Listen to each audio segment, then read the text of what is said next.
Soaring 100 feet above Gruene Hall, the Gruene Water Tower is a can't-miss historical icon for all things Americana. The water tower stands guard over Gruene on a bluff rising above the Guadalupe River, and although no water has flowed from it for several years, its towering ribbons of steel are a monument for German heritage in Gruene and New Braunfels. The original water tank was constructed of cypress logs in the early 1900s and provided water to the tenant farmers of Gruene until it mysteriously burned down in the fire of 1922, a fire that completely destroyed the town's main source of revenue, the steam-powered cotton gin.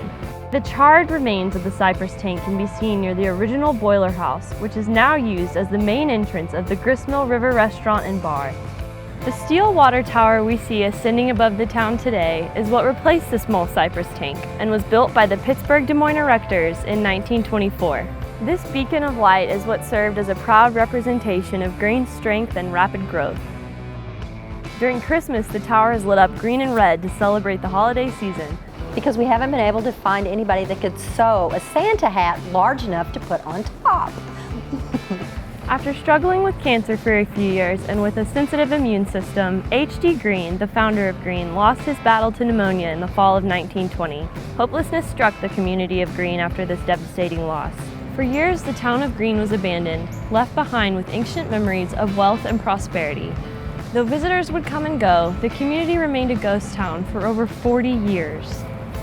Many give the water tower credit for the rebirth of Gruene.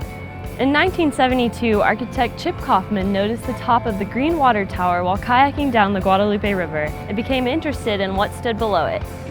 He did his research and convinced developers to declare Gruene, Texas, a historic district. Without realizing how prosperous this town once was, Kaufman is one of the modern-day founders of Gruene that we have to thank for its rebirth and success.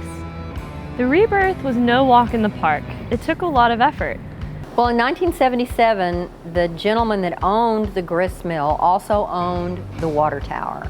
And he was running out of money, so he sold the water tower to a developer at Canyon Lake.